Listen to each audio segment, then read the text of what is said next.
Hey guys, so I was trying to replace and upgrade the PCV valve on this N54.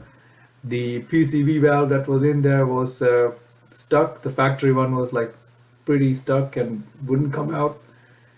So I used a needle nose plier and tried pulling it out.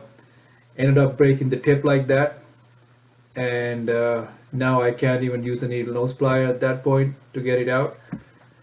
So I had to use the heat gun to apply some heat to the area. So I was applying heat on and off. Just be careful because you have an open fuel line right there.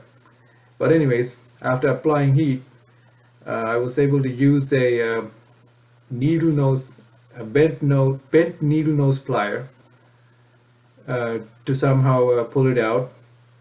Took me like a good half an hour, I guess.